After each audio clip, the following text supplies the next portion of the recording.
Liste PRG, divers gauche, 28,5%. Front National qui serait pour le moment à 24,5%, 6,3% pour le Front de gauche, Europe, Écologie Les Verts à 2%, le Modem et l'Union du Centre à 0,8%. Autre panneau, on le voit tout de suite, avec 32% pour l'UMP, 25% pour le Parti Socialiste et le Front National qui serait à 24,5%. Jean-Christophe Lagarde, vous nous avez rejoint.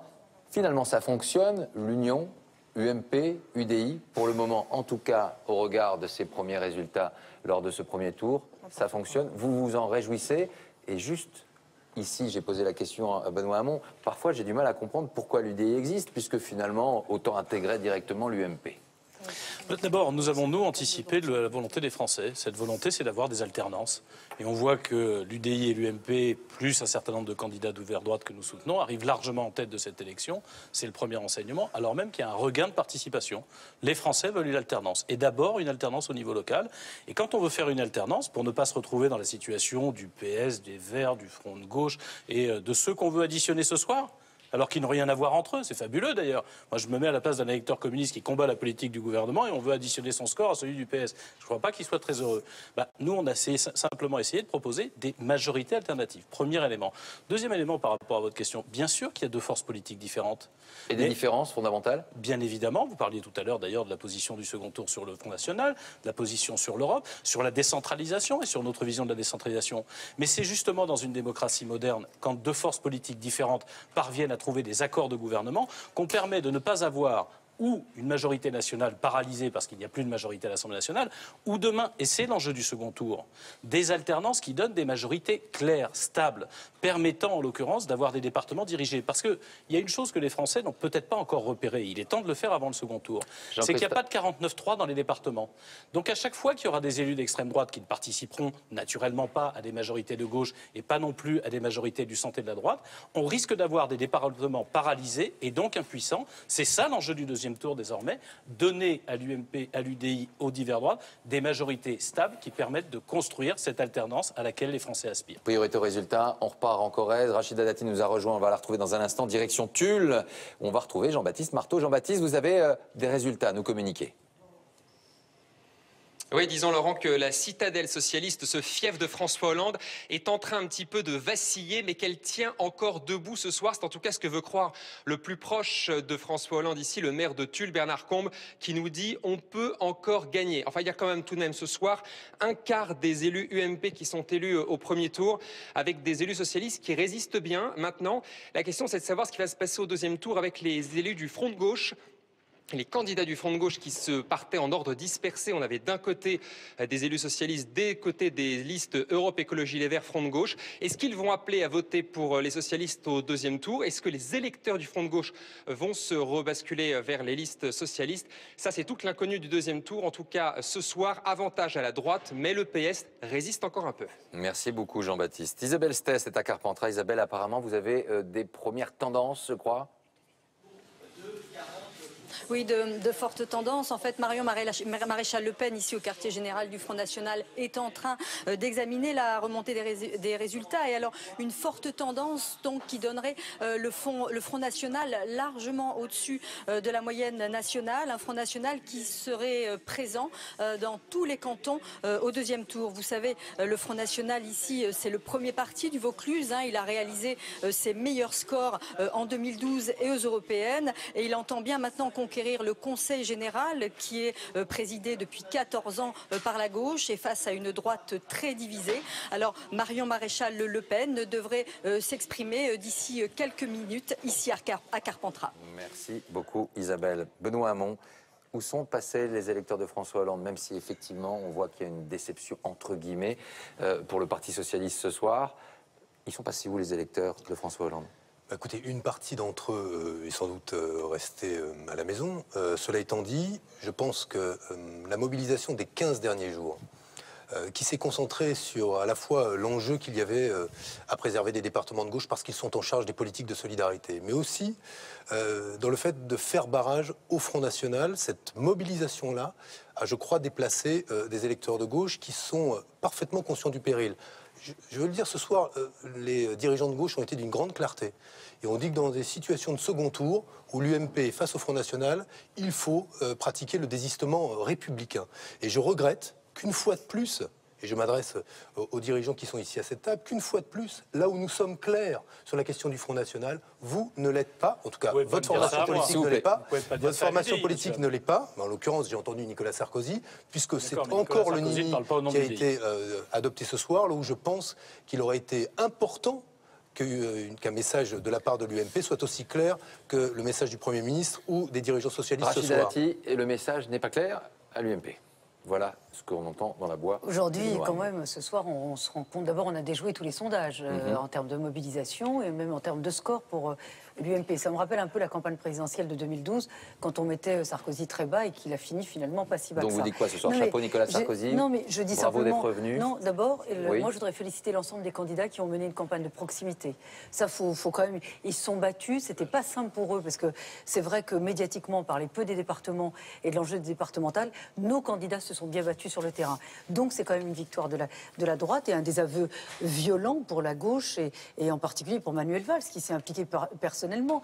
Que ce soit l'abstention et que ce soit le vote de la droite, c'est quand même un désaveu énorme. Alors ensuite vous dites il faut une position claire, on n'est pas clair. Si on est clair, on a dit on n'appelle pas à voter au Front National, on n'invite pas à voter la gauche. Pourquoi? Parce que la forte contestation que vous avez aujourd'hui des Français qui contestent Manuel Valls dans son comportement et dans sa campagne, dans la politique que vous menez, si on dit demain, oui, Front républicain, c'est-à-dire que vous êtes au pouvoir, on veut vous sauver la mise. Donc ça veut dire quoi? C'est encore le mépris des Français? Ben non, moi je considère que le Front républicain, c'est mépriser les Français. C'est-à-dire qu'on leur dit, vous avez donné une bonne leçon à la gauche, on ne veut pas en tenir compte, attendez, et on fait Front républicain. D'un mot, vous croyez que parce qu'on va appeler à voter parfois pour l'UMP, on est d'accord avec votre programme? Jamais. Oui, la réalité, c'est que la réalité, c'est qu'on pense que vous êtes un parti républicain et qu'ils ne le sont pas. Oui, mais que vous considériez, vous, que le Parti socialiste est aussi toxique pour la démocratie que le Front National, moi ça me gêne. Un élément important pour Florent Philippot. C'est pas ce qu'ont exprimé les Français ce soir. Non, mais moi je vous dis ce que vous exprimez vous. Y compris ceux qui ont voté Front National, c'est pas. Vous pouvez pas dire que ce sont des gens toxiques de notre pays. Je vous dis que les partis, quand votre président Nicolas Sarkozy dit Nini, ça veut dire le Front National égale le Parti socialiste. Donc, c'est illustration claire et précise le Front républicain est un blanc-seing donné au gouvernement. Nous ne le souhaitons pas, les Français ne le veulent pas. On va quand même pas faire mépriser les Français. Quoi, politicienne. Direction Laon maintenant. Vous êtes champion de la langue de bois. Dans le département de l'Aisne. Benoît Hamon, s'il vous plaît, pour la direction du département de l'Aisne. Vous allez suivre, j'imagine ça, avec beaucoup d'importance, Florent Philippot. Bonsoir Thierry Curté. Un département, cette fois, socialiste, qui pourrait basculer, alors, soit à l'UMP ou pour le Front National. Qu'en est-il de ce premier tour ? Eh bien, dans ce département dirigé par la gauche depuis 1998, eh bien, d'après des premiers résultats partiels, mais pratiquement définitifs, le Front National serait en tête dans un grand nombre de cantons et pourrait avoir, dès ce soir, dès le premier tour, d'ores et déjà 2 élus. Tout l'enjeu est de savoir jusqu'où ira le Front National, car je vous rappelle qu'ici, lors des européennes, il a fait 40%. C'était à l'époque le double des voix de l'UMP. Et puis, il a d'ores et déjà remporté une ville lors des municipales. C'était Villers-Cotterêts. Avec ce score très important pour le Front National, l'entre-deux tours et les consignes de vote seront probablement capitales, car ce département pourrait éventuellement devenir Front National. Ce qui va se passer entre les 2 tours sera très important. Le Front National est pour l'instant ici, dans ce département, le premier parti. Merci Thierry. Florian Philippot, au regard des premiers résultats dont vous disposez, qu'espérez-vous réellement pour la semaine prochaine, ce second tour? Bien, je me réjouis de victoire dès le premier tour, c'était pas attendu, et je dis qu'il faut se mobiliser. Eux, ils vont parler de tambouille politicienne. Je vous fais la semaine d'entre-deux tours pour eux. Hein. Ça va être comment on fait par rapport au Front National, est-ce qu'on fait le front des copains ou pas, parce que tout le monde a compris que c'était le front des copains. Pas tous individuellement, mais les partis, ce sera ça. Vous n'êtes pas le nombril du monde. Mais c'est vous qui nous... Excusez-moi, c'est vous qui parlez. Vous parlez tous du Front National sans arrêt. Rendez-vous compte de ça. Eh bien, nous, on parle de la France.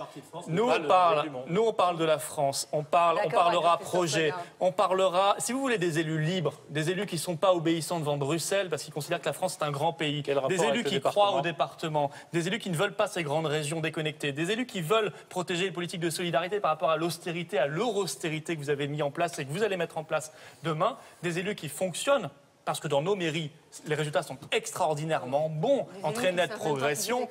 Eh bien oui, ça c'est votre mépris social, votre mépris de classe probablement pour les élus du Front National, qui étaient des ouvriers, des employés et des étudiants.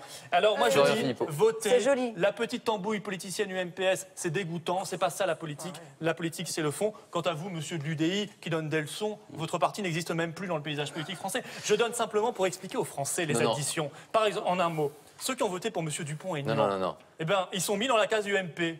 Je ne pense pas que c'était tout à fait leur intention quand ils ont voté, mais grâce à des instituts de sondage et aux résultats qu'on a ce soir, quand on entend 20h58, s'il vous plaît, un rappel des résultats. Le chiffre de l'abstention rafraîchi est donc à 49,4%. Et les estimations, on les observe ensemble. UMP, UDI, divers droite à 36%. Le Parti socialiste, le PRG, le divers gauche à 28,5%, le Front National à 24,5%, le Front de gauche à 6,3%, 2% pour Europe Écologie Les Verts. Nathalie Saint-Cric, on rassemble ces résultats et on les analyse rapidement.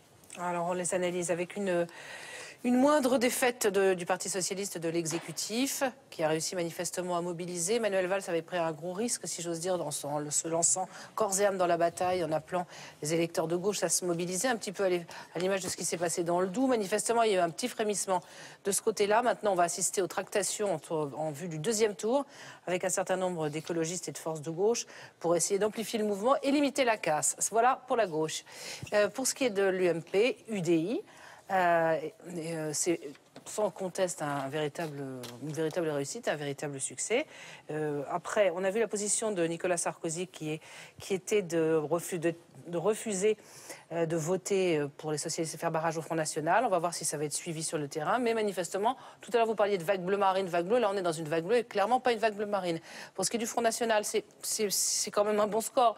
Certes, on a tous été, noyés dans l'idée avec les sondages depuis un mois que le Front National était le premier parti de France et que ça allait préfigurer la présidentielle de 2017 avec une gauche ou une UMP qui risquait d'être éliminée.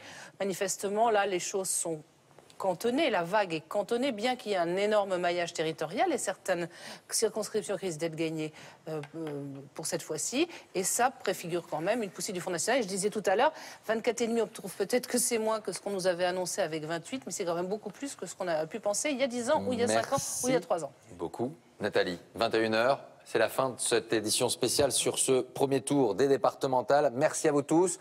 Vous retrouvez tous les résultats département, canton par canton sur francetvinfo.fr. On se retrouve la semaine prochaine pour le second tour. Place au cinéma sur France 2 avec Seul au Monde et Tom Hanks. Bonne soirée à tous.